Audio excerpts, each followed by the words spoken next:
now step 2 says combine like terms. And what we want to do for this step is just look at each side separately. So let's look first to the left side right here. So we're only going to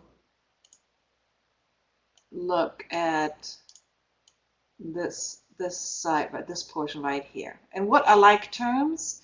Like terms is any term which is either a number, a variable, or a combination of a number and a variable.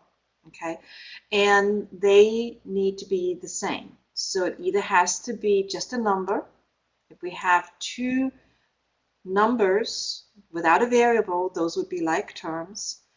Or if we just had a variable, but it should be the same variable to the same power, then that would be a like term. And so we have here on the left side,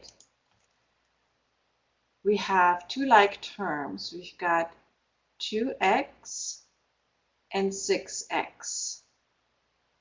Both of these terms is a combination of a number and a variable, and it is the same variable, and the variable is at the same power. So what I mean with the same power, it is just x, which would be x to the first power. If we had an x and the other one would be x squared would be the second power, and that would not be considered a like term. Okay, but 2x and 6x are like terms, and that's important because we can combine them.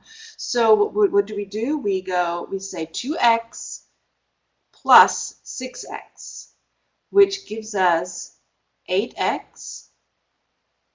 Those are the only like terms on this left side.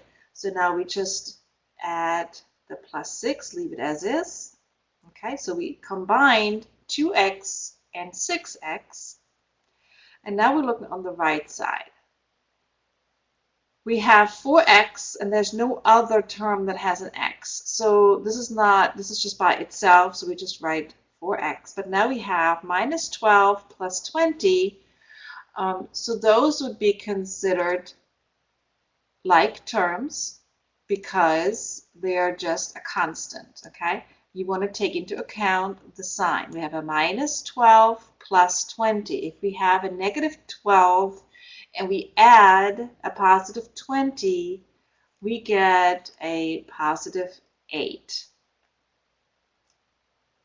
All right? So now this equation looks much simpler than what it looked on the first line. Now we have 8x plus 6 equals 4x plus 8. So now we can move on to step number 3.